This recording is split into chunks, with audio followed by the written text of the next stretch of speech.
¿Qué tal, amigos? Se hizo esperar la presentación del Giro de Italia. Por fin lo tenemos a ella casi, bueno, más de 2 horas, ¿eh? Estaba anunciado a las 6 de la tarde, se ha prolongado y eran las 8:30 cuando prácticamente cerraban el acto los presentadores ahí en Roma de la Corsa Rosa, que por otra parte se había hecho esperar y más de la cuenta porque, bueno, habían quedado ahí unos flecos de acuerdos entre la organización de la carrera y el gobierno de Albania, la localidad, el país que va a dar cobijo y alojamiento a la salida, a la grande partenza de la carrera, y eso es lo que ha retrasado hasta el mes de enero. A estas alturas el Giro se presentaba siempre antes que la Vuelta Ciclista a España, y en esta ocasión hemos tenido que esperar al año 2025 para conocer definitivamente el recorrido, que era lo que nos preocupaba en un principio, porque todas las especulaciones en torno a la participación, pues ya hay muchísimas confirmadas y otras que están pendientes de confirmar. Bueno, yo diría que hay una sobre la que gravita toda la atención, la posible presencia o no de Jonas Vingegaard,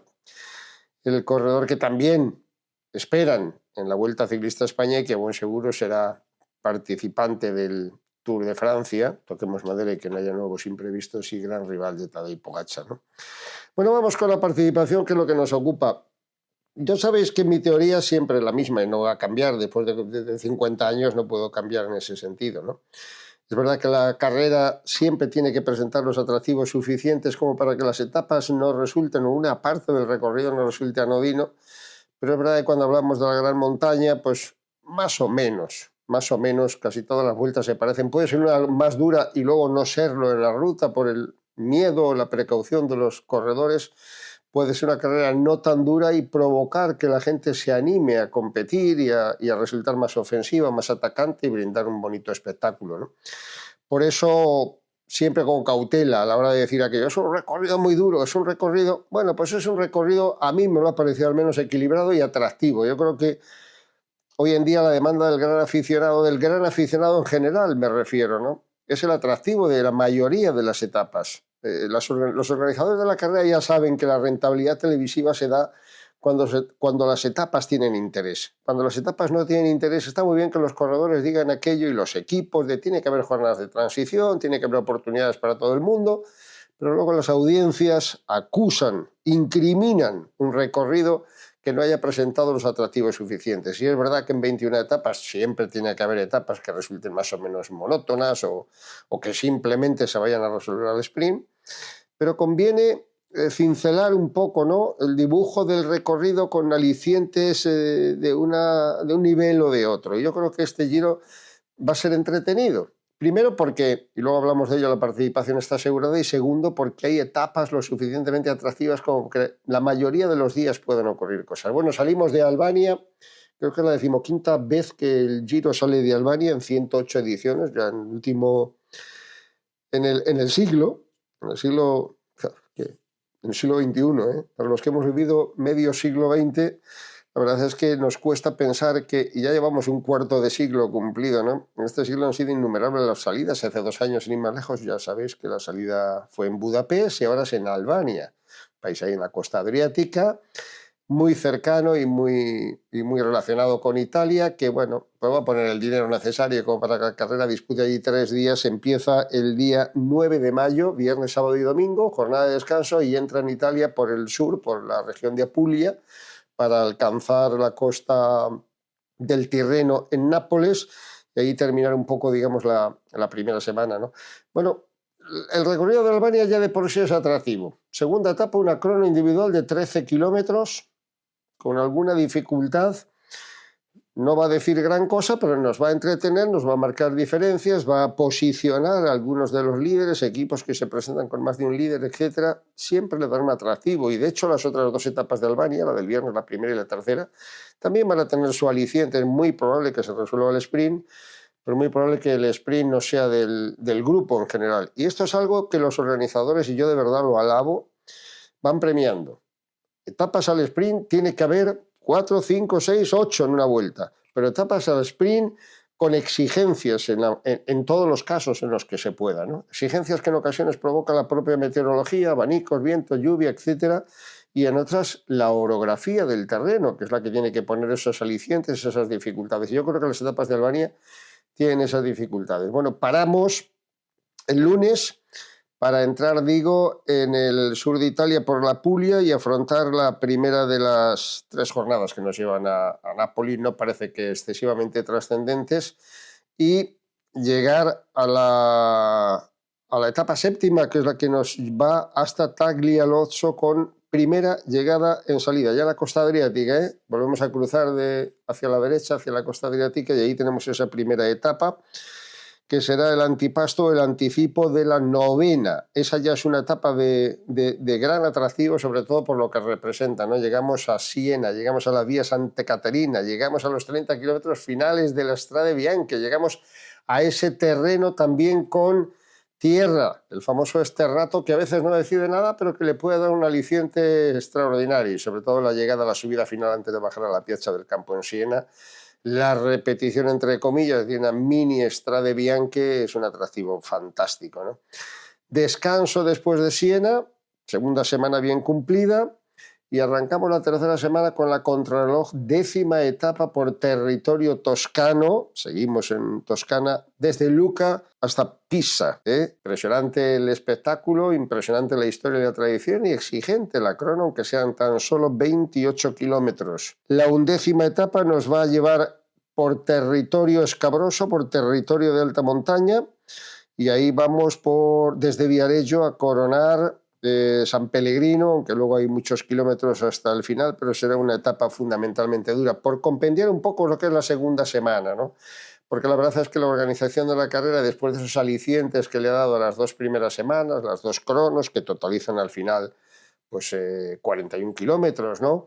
La etapa o la llegada de Siena, de la Strade Bianche, algún tormento en la 11ª etapa, no van a marcar grandes diferencias, pero van a posicionar mucho para la explosión final que llega. No voy a decir que demasiado comprimida, ¿no? Abigarrada la última semana, pero lo pienso porque a veces me da miedo. Es verdad que casi siempre los organizadores de la carrera cargan toda la explosión final en la última semana, y no es menos cierto que muchas veces llega allí la carrera demasiado cansada como para afrontar esas etapas trascendentes. Es verdad que si miramos las etapas y prestad atención a esta tercera semana, que es la verdaderamente trascendente de la carrera, ponen los pelos de punta, ¿no? El Monte Grappa es la 15ª etapa. Bueno, un final bastante más suave, pero ya un aliciente de contacto. Etapa 16, 200 kilómetros, 5 puertos. Final en un puerto de primera categoría, 17 kilómetros de subida a San Valentino, etapa que totaliza 5.000 metros de desnivel.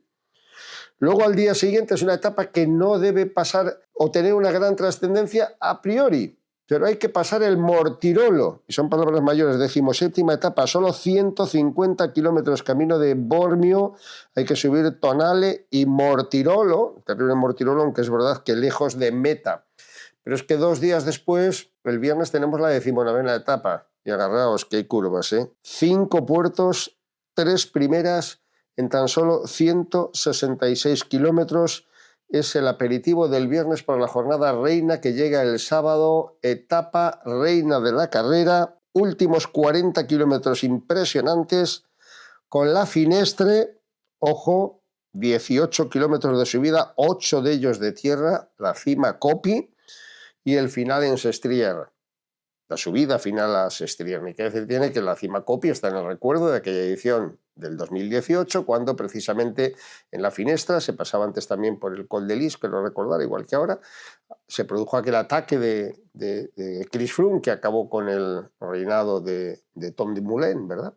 Bueno, ese es el último ataque. La última etapa es obviamente en Roma, una passeggiata final, la coronación, pero evidentemente concentrada prácticamente toda la dureza del Giro de Italia en esas 3-4 etapas de la última semana, ¿no?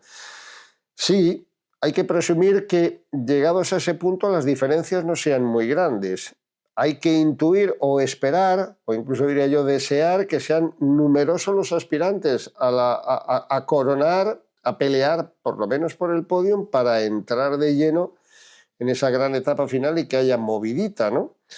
Pero bueno, eso va a depender muy mucho de la carrera. Por eso digo que ve uno el perfil, ve uno el diseño de cada una de las etapas, la altimetría, las dificultades de los puertos, y En la tercera semana se va a decidir todo. Bueno, vamos a ver con qué fuerzas llega la gente y con qué control llegan los equipos o llega el hombre que luzca en esos momentos la malla rosa del Giro de Italia, ¿no? Bueno, es Italia.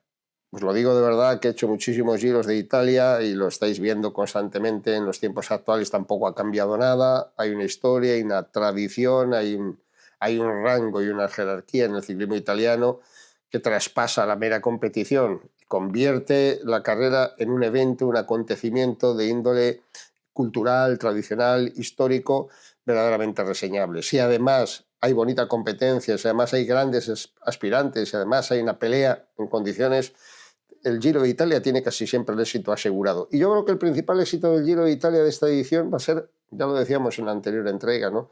La participación, es una participación fantástica, porque el Giro tenía ese problema en los últimos tiempos y la presencia de Primo Roglic para tratar de reeditar la victoria conseguida 2 años atrás y la confirmación de determinados corredores, ¿no? Empezando por los españoles, ¿no? Con Ayuso, con Mikel Landa, con Pello Bilbao. La presencia también de un Richard Carapaz, que se hará oficial, me imagino, también en las próximas horas. La expectativa de que lleguen, bueno, ahí hay un chaval como Antonio Tiberi, que estuvo también en la presentación, que el año pasado fue quinto con el maillot blanco, los hermanos Yates, Simon y Adam Yates, y en resumidas cuentas, 3 muy poderosas formaciones, ¿no? Cuando estamos hablando del Visma, con Van Aert también, del Red Bull, cuando estamos hablando, lógicamente, de todas las aspiraciones del UAE, con ese binomio formado por Adam Yates y por Juan Ayuso, además de Isaac del Toro y en compañía, estamos hablando de equipos muy poderosos. No solo estamos hablando de líderes, que todavía quedan por venir. Líderes, no, formaciones fuertes, sólidas, capacitadas para dar batalla. Un líder solo ante un equipo muy poderoso como a priori es el Red Bull, el equipo de uno de los grandes favoritos, de Primo Roglic, ¿no? Que no en vano va a tener ahí a Dani Martínez, segundo el año pasado, como escudero fundamental. Es una garantía de que ellos tienen, sobre ellos puede recaer el control de la carrera. Y hay una expectativa abierta que a estas horas no permite sino especulaciones, y lo decíamos en la anterior entrega, ¿no? De la participación. Jonas Vingegaard. No se han pronunciado al respecto, pero sí se han pronunciado en el sentido de que Simon Yates y Van Aert iban a venir.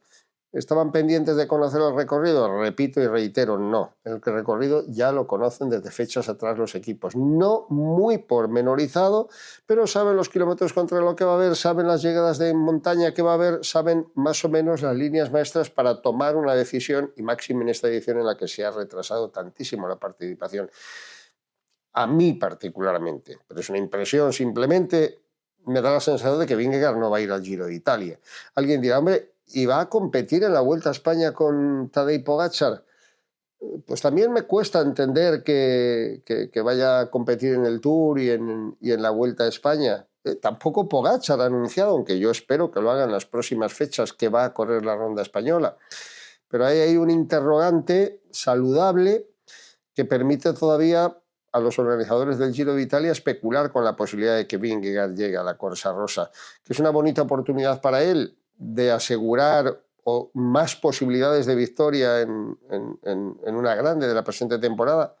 Pues sí, allá donde no esté Pogačar, cualquiera puede ganar. Ojo, y aclaro, yo dije ya en la anterior entrega que Vingegaard sí que le puede ganar a Pogačar, son los demás, el resto de los corredores que tienen sobre el papel solo pocas opciones de ganarle a Pogačar en un Tour de Francia, que por consiguiente es normal que elijan bien sea el Giro de Italia o bien sea la Vuelta Ciclista a España. Estamos hablando fundamentalmente de los vueltómanos, ¿no? De los corredores capacitados para conseguir ese objetivo. ¿Que no se puede huir de los dos? Pues vamos a verlo. Si la pinza la pone Vingegaard en el Giro, Pogačar en la Vuelta y los dos en el Tour de Francia, las opciones de los demás van a mermar. Pero repito que el Giro es una carrera bien diferente. A mí me parece, y se lo he escuchado más de una vez a Alberto Contador, Alberto que estuvo, por cierto, en la presentación con Vincenzo Nibali, fueron las dos grandes estrellas en la presentación, insisten que el Giro es una carrera muy difícil de ganar, que hay otras carreras más duras como el Tour, que si se controlan, si se dominan, si se dejan que vayan pasando las etapas, etcétera, resultan un poquito más fáciles, ¿no? Me refiero para los favoritos. pero el Giro es muy incontrolable, el Giro es muy complicado. Va a haber una gran participación, hay muchos equipos, muchos y buenos. He hablado también del Bahrein con Tiberi, con Pello Bilbao, vamos a ver Lidl, Trek, que tiene una formación fantástica, etcétera. Todavía vamos a esperar, ¿no?, los últimos apuntes, que hay varios equipos que no han decidido o no han hecho oficial la participación de sus corredores. Pero me parece que lo que ha hecho la presentación del Giro en el día de hoy ha sido confirmar las buenas expectativas de recorrido, no pueden fallar casi nunca, y crear el ambiente necesario como para que a principios, el día 9 de mayo, pues vamos a tener otro gran espectáculo en el paraíso del ciclismo, que es Italia, ¿eh? No lo olvidemos, que hay un paraíso competitivo enorme en Bélgica y una cultura ciclista enorme en Bélgica para los corredores y competidores, pero que hay una tradición y una historia, ¿eh? Si remontamos y echamos la mirada atrás, los nombres de Girardengo, de Binda, de Coppi, de Bartali, etcétera, etcétera, son la base en la que se apoya la inmensa mayoría de la historia de las grandes vueltas, sobre todo de las grandes clásicas del ciclismo mundial. Así que bienvenidos al Giro. Vamos a ir contando las horas para que se confirmen las últimas inscripciones y vamos a esperar ansiosamente ya que eche a rodar la temporada, porque a la vuelta de la esquina tenemos el Tour Down Under y porque ya Australia ha coronado dos campeones, en la figura de Luke Plapp, el corredor que ganó la crono, y en la figura de Luke Durbridge, el corredor australiano que también ganó la prueba en línea. Los campeonatos de Australia, que ya tienen a los dos primeros campeones y que han sido las dos primeras pruebas profesionales de primer nivel que se han disputado hasta el momento. Hasta la próxima, amigos.